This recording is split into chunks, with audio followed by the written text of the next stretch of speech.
है और बैगमैन उसे इसलिए कहा गया है क्योंकि वो बच्चों को अगवा करने के बाद अपने बैग में जबरदस्ती ठोस कर भर देता है। जिस भी बच्चे के वो पीछे पड़ जाता है उसे फिर हासिल करके ही दम लेता है। तो इस कहानी में भी वो एक बच्चे के पीछे पड़ गया। अब क्या उसकी फैमिली बच्चे को बचा पाएगी या वो भी बैगमैन का शिकार हो जाएगा। तो फिल्म शुरू होती है और हम एक बाप और बेटी को देखते हैं जो एक जगह पर खेल रही। लड़की कुछ परेशान लग रही थी जो चीज उसके डैड ने नोटिस कर ली। वो कहते हैं बेटा क्या बात है, तुम कुछ परेशान लग रही हो। मैंने तुम्हारी माँ को भी बताया था कि हमारी बेटी को कोई टेंशन है, अगर कोई बात है तो हमें बता सकती हो। इस पर उसकी बेटी ज्यादा कुछ तो नहीं कहती, बस इतना कि मैं अपने पास्ट माजी को लेकर परेशान हूँ, पर मुझे उम्मीद है कि मैं धीरे धीरे ठीक हो जाऊंगी। उसके डैड कहते हैं अच्छा बेटा तुम गाड़ी के पास जाओ, मैं तुम्हारे लिए पिज्जा लेकर आता हूँ ताकि तुम्हारा मूड ठीक हो सके। लड़की जब गाड़ी के पास आई यहाँ लगी लाइट्स जलने बुझने लगती हैं, जिसके बाद एकदम से सारी लाइट्स बंद हो जाती हैं। लड़की काफी डर गई और क्योंकि काफी देर हो गई थी उसके डैड वापस नहीं आए थे, इसलिए वो खुद ही उनके पास जाने का फैसला करती है। वो उसी होटल पहुंच जाती है जहाँ से उसके डैड पिज्जा लेने आई थी। होटल पूरी तरह खाली था और जब वो आगे जाती है डैड को देखने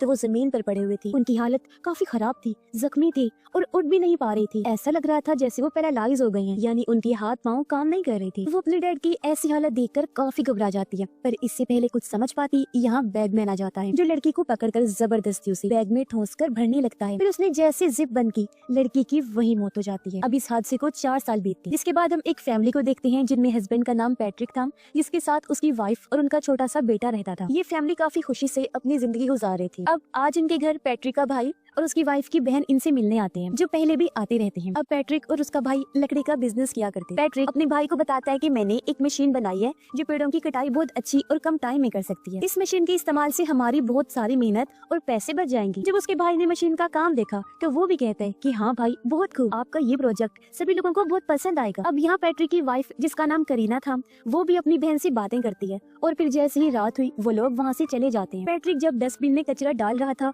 तो घर की लाइट्स जलने बुझने लगती हैं और जंगल वाली साइड से उसे आवाजें भी सुनाई दे रही थी। पैट्रिक को लगता है कि जरूर जंगल में कोई आया है, इसीलिए वो जाकर चेक करता है, पर वहाँ उसे कोई भी नजर नहीं आता, जिस वजह से वो घबरा सा जाता है। सुबह होते ही पैट्रिक अपनी कंपनी में चला गया जहाँ उसका भाई भी था और ये दोनों भाई वर्कर से काम करवा रहे होते हैं। ये कंपनी इनके डैड ने खड़ी की थी, जिसके मालिक अब ये दोनों भाई थे क्योंकि इनके डैड की तो मौत हो गई। पैट्रिक का भाई कहता है जब से डैड की मौत हुई थी तभी से मुझे बुरे बुरे सपने आया करते थे, पर जैसे तैसे मैंने खुद को संभाल लिया। अब पैट्रिक चाकू से तराश कर लकड़ी का उल्लू बना रहा था। उसने और भी कई सारे लकड़ी के जानवर बनाए थे जो उसे उसके डैड ने सिखाए थे। अब पैट्रिक का भाई तो वहाँ से चला गया, लेकिन पैट्रिक अपने बचपन के बारे में सोचने लगता है कि एक दिन बचपन में वो अपने भाई के साथ एक केव यानी गार के पास गया था। एक टाइम था जब इस केव के अंदर खुदाई का काम हुआ करता था, पर कुछ टाइम से केव के अंदर काम रुक गया और तब से यहाँ कोई आता जाता नहीं था। अब छोटा पैट्रिक जब उस केव के पास खड़ा था तो केव से एक आदमी बाहर आने लगा जिसके हाथ में कैंची थी और वो चुपके से उसके बाल काट लेता है। ये देखकर पैट्रिक काफी डर गया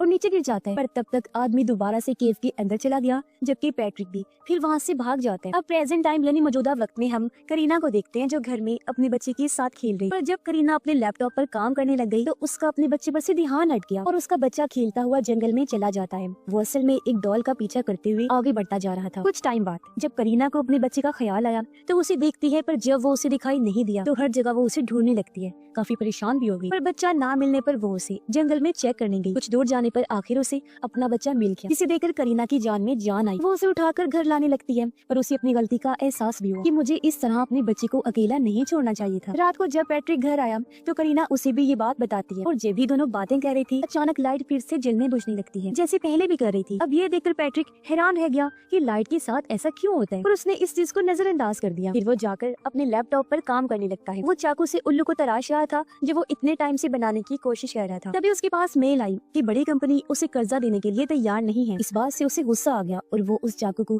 टेबल पर मारकर तोड़ देते हैं, फिर उसे कचरे में फेंक देते हैं। पैट्रिक को अपने बेटे के कमरे से आवाज आई, ऐसा लग रहा था जैसे वो किसी से बातें कर रहा है, इसलिए वो अपने बेटे के कमरे में जाता है और उसे पूछता है कि तुम किससे बातें कर रहे थे। बच्चा बताता है कि यहाँ पर एक डॉल थी, उस गुड़िया से ही मैं बातें कर रहा था, पर पैट्रिक को तो यहाँ कोई डॉल दिखाई नहीं देती। मगर इस बात को नजरअंदाज करके वो अपने बच्चे को सुला देते हैं और जब वो वापस आ रहा था तो लाइट्स एक बार फिर जलने बुझने लगती हैं। इस चीज से पैट्रिक परेशान हो गया था वो अपने कमरे में आकर खिड़की से जंगल की तरफ देखने लगता है। उसे महसूस होता है कि जंगल में कोई इंसान है, इसलिए वो अपना बेसबॉल बैट लेकर घर के बाहर आया और जंगल की तरफ देखकर कहता है कि तुम जो कोई भी हो मजाक करना बंद करो, समझ आई, और सीधी तरह सामने आओ, फिर तो मैं तुम्हें देख ही लूंगा। इतना बोलकर वो इंतजार करने लगा पर जंगल में से कोई भी नहीं आता। तभी करीना भी अपने बच्चे को लेकर बाहर आ गई। पैट्रिक उसे कहता है कि तुम घर के अंदर जाओ जल्दी से, क्योंकि हमारी कोई जासूसी कर रहा है। अब रात तो जैसे तैसे गुजार लेते हैं, पर अगली सुबह इन्होंने पुलिस को बुला लिया। ये सारी बात बताते हैं और पुलिस इनके घर जंगल हर जगह की छानबीन करती है, पर उन्हें कुछ भी अजीब नहीं मिलता। जब पुलिस छत पर चेक करने गई तो वहाँ लकड़ी के टुकड़े पड़े हुए थे। वो देखकर पैट्रिक कहता है ये लकड़ी के टुकड़े यहाँ कैसे आई, जबकि इन्हें तो मैंने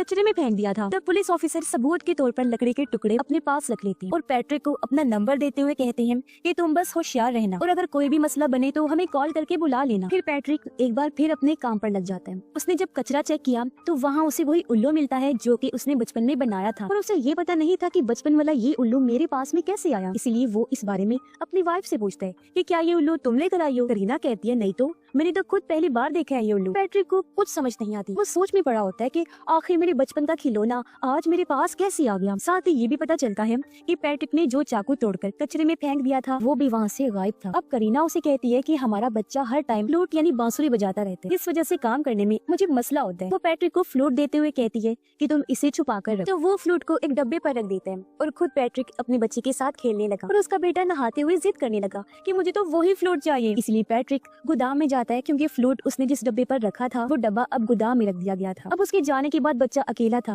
तो बैगमैन खिड़की खोलकर बाथरूम में आने लगा, पर पैट्रिक को भनक हो गई थी कि कोई गड़बड़ है, इसलिए वो वापस अपने बच्चे के पास आ गया और उसे संभालता है। जहाँ करीना भी आ चुकी थी क्योंकि उसने भी अपने बच्चे की आवाज सुनी। उनका बेटा ठीक था, बस वो ये कहता है कि मैंने यहाँ एक डॉल को देखा। अब पैट्रिक परेशान था क्योंकि उसे फ्लूट नहीं मिली थी, हालांकि वो उसने डब्बे पर रखी थी। यहाँ तक कि पैट्रिक कचरे को भी चेक करता है कि शायद किसी ने उसे गलती से फेंक दिया होगा, पर फ्लूट तो कचरे से भी नहीं मिलती। जिसके बाद वो सोने अपने कमरे में चला गया, पर तभी उसके फोन में घर के अलार्म का मैसेज आया कि उसमें कोई गड़बड़ है। इसलिए पैट्रिक अलार्म चेक करने गया, पर वो तो बिल्कुल ठीक था, बस किसी ने उनके शेड का दरवाजा खोल दिया था। जब पैट्रिक शेड का दरवाजा बंद करने जाता है तो वो वहाँ एक डॉल को देखता है जिसने एक कैप भी पहनी हुई थी, और ये कैप बचपन में पैट्रिक भी पहना करता था, यानी कि ये उसकी बचपन की थी। अब ये देखकर तो पैट्रिक और घबरा गया क्योंकि अब तो उसकी बचपन की कैप भी यहाँ आ गई थी। वो जब घर के अंदर वापस आने लगा तो ये देखकर तो वो चौंक जाता है कि घर की सभी खिड़की और दरवाजे बंद है। वो बाहर ही रह गया, अपने घर के अंदर नहीं जा पाता। लेकिन जब उसने दरवाजे की खिड़की से झांक कर देखा तो अंदर बैगमैन आ गया था। पैट्रिक काफी घबरा जाता है। वो जल्दी से दरवाजे की खिड़की तोड़कर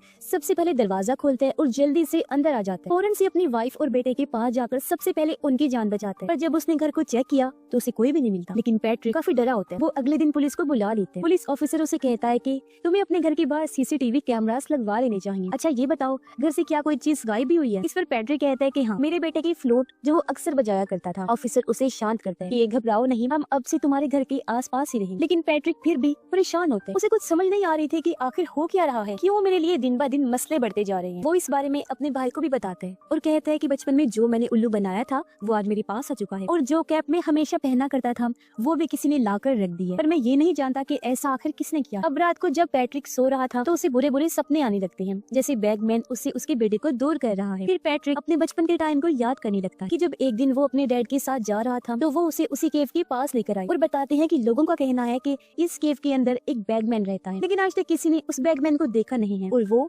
बच्चों को अगवा करके ले जाता है। अब पैट्रिक उस टाइम क्योंकि छोटा था इसलिए अपने डैड को कहता है कि मैं जानता हूँ आप मुझे डरा रहे हैं ना, ताकि मैं अच्छे से पढ़ाई कर सकूँ, अपने सारे काम कर सकूँ। इस पर उसके डैड कहते हैं नहीं बेटा, मैं डरा नहीं रहा, सच बता रहा हूँ। और बैगमैन उन्हीं बच्चों को पकड़कर अपने साथ लेकर जाता है जो अच्छे हों, सारा कहना मानते हो और अपने काम अच्छे से करते हो। तो मैं सच जानते हुए भी ऐसा क्यों चाहूंगा मेरी जान, बस मैं तो ये कहना चाह रहा था कि तुम भी एक अच्छे बच्चे हो तो बस संभल के रहना। अब पैट्रिक का ये ख्याल पूरा होते ही वो अपने घर में एक दिमागी डॉक्टर को बुलाते हैं जो पैट्रिक को चेक करके उन्हें बताती है कि पैट्रिक को बस नींद की कमी है, इसकी नींद पूरी नहीं होती जिस वजह से इसे अजीबोगरीब चीजें नजर आती हैं और कुछ ऐसी चीजें जो हकीकत में होती भी नहीं है। जैसे कि मुझे अपनी रिसर्च से पता चला है कि पैट्रिक को बचपन में भी अजीब सा आदमी दिखाई दिया करता था जिसे पैट्रिक ने अपने ड्राइंग्स में बनाया था, पर हकीकत में वो आदमी नहीं था क्योंकि उसे किसी ने भी नहीं देखा था। तो ये बस पैट्रिक की ख्याल है, इतना परेशान मत हो। फिर वो पैट्रिक को सलाह देती है कि अच्छी नींद लिया कर, लेकिन फिर भी अगर तुम्हें डर लगे तो एक बार अपना घर बदल कर देख लो। उसका ये आइडिया पैट्रिक और करीना को पसंद आया, इसलिए वो एक होटल में कुछ दिन रहने का फैसला करते और अपने बेटे को वो करीना की बहन के घर छोड़ देते हैं ताकि वो अपनी आंट के साथ कुछ दिन रहेगा तो उसका मूड अच्छा हो जाएगा। फिर पैट्रिक और करीना होटल में आ जाते हैं। दोनों बातें करने लगी। करीना उसे पूछती है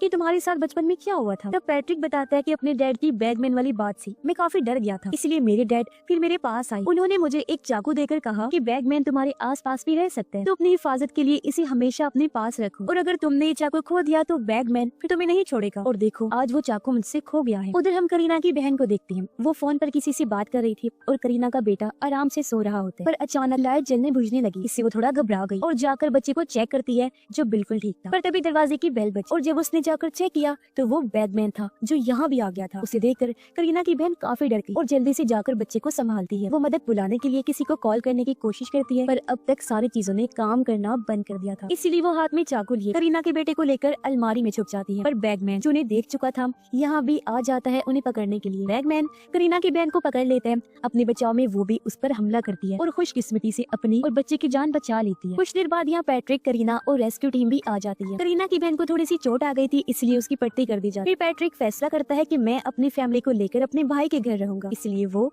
उन लोगों को लेकर अपने भाई के घर आ जाता है। अब करीना की बहन काफी डरी सहमी थी। करीना उसे संभालती है कि तुम्हें डरने की जरूरत नहीं है, क्योंकि मैं तुम्हारे पास में ही हूँ। करीना की बहन बताती है कि वो आदमी बहुत अजीब और खतरनाक, और जब उसने मेरे फेस को पकड़ा तो मैं पैरालाइज हो गई थी, पर शुक्र है चाकू की मदद से मैंने हम दोनों का बचाव किया। उधर पैट्रिक के हाथ में बेसबॉल बैट था और सारी रात जागने का वो फैसला करता है ताकि अपने बच्चे की हिफाजत कर सके, क्योंकि अब तक वो समझ गया था कि बैगमैन उनके बेटे के पीछे ही पड़ा हुआ है। लेकिन करीना उसे समझाती है कि यहाँ कोई खतरे वाली बात नहीं है, क्योंकि हम तुम्हारे भाई के घर हैं, वो भी घर पर है और बाहर पुलिस भी है, तो तुम बेफिक्र होकर आराम से सो जाओ। इसीलिए पैट्रिक भी लेट गया। उसकी आंख लग जाती है। कुछ मिनट के बाद जब उसने टैब पर चेक किया तो उसके बेटे के पास बैगमैन पहुंच चुका था। ये देख पैट्रिक डर गया, जल्दी से भागकर अपने बेटे के रूम में आता है, पर तब तक बैगमैन बच्चे को ले जा चुका था। पैट्रिक जब अपने भाई के कमरे में आया तो ये देखकर उसके होश उड़ गए थे कि उसके भाई और भाई की वाइफ की मौत हो गई है। वो जब बाहर आया तो तब और भी भयानक मंजर था, क्योंकि पुलिस वालों को भी किसी ने मार दिया था, जो काम जाहिर है बैगमैन का ही था। उस अकेले ने ही इन सबको मार दिया। अब पैट्रिक बैगमैन को छोड़ने वाला नहीं था। उसे लगता है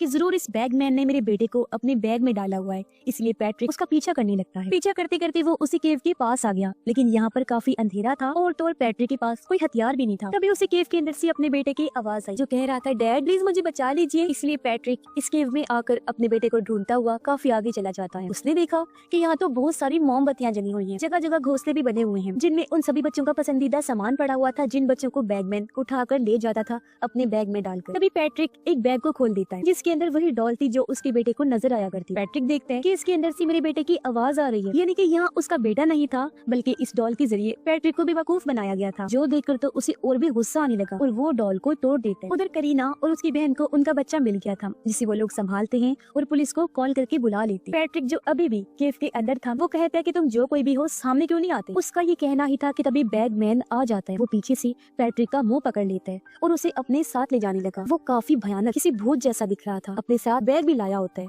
और उसके मुंह पर हाथ रखने की वजह से पैट्रिक पैरालाइज हो जाता है। वो हिल भी नहीं पा रहा था, बस लेटा रहता है। तभी उसने सामने के घोंसले में देखा, जहाँ उसका वही चाकू पड़ा हुआ था जो उसने तोड़कर कचरे में फेंक दिया था, जो गायब हो गया। अब किसी तरह पैट्रिक वो चाकू उठा लेते हैं और उसे बैगमैन की गर्दन में घोंप देते हैं। यहाँ उसे वो फ्लूट भी मिल गया जो अक्सर उसका बेटा बजाया करता था। अब किसी तरह पैट्रिक उठा और यहाँ से भागने की कोशिश करता है, पर बैगमैन उसकी जान छोड़ने वाला नहीं था, वो भी उसका पीछा करता है। तब पैट्रिक फ्लूट को केव से बाहर फेंक देता है, लेकिन बैगमैन उसके पास आकर पैट्रिक को मुंह से पकड़ के उठा लेते हैं और अपने साथ लाई बैग में वो जबरदस्ती पैट्रिक को भरने लगता है। पैट्रिक की हड्डियां बुरी तरह टूट गई, यानी दर्दनाक उसकी मौत हो जाती है। तब तक करीना भी केव के बाहर पुलिस को लेकर आ जाती है। यहाँ पर पड़ी फ्लूट देखकर वो समझ जाती है कि पैट्रिक केव के अंदर ही है, इसलिए बहुत सारी पुलिस केव के अंदर जाती है, पर अफसोस उन्हें वो नहीं मिलता। तभी हमें पता चलता है कि पैट्रिक को बचपन में उसके डैड ने ये भी कहा था कि बैगमैन सिर्फ खूबसूरत और छोटे बच्चों को ही पसंद करता है अपने साथ ले जाने के लिए। जो बच्चा उसकी नजर में आता है, बैगमैन उसके बाल काट लेता है और फिर उस पर नजर बनाए रखता है। अब भले ही वो बच्चे जितने मर्जी बड़े क्यों ना हो जाएं, बैगमैन उनका पीछा करना नहीं छोड़ता। फिर जब उसे मौका मिलता है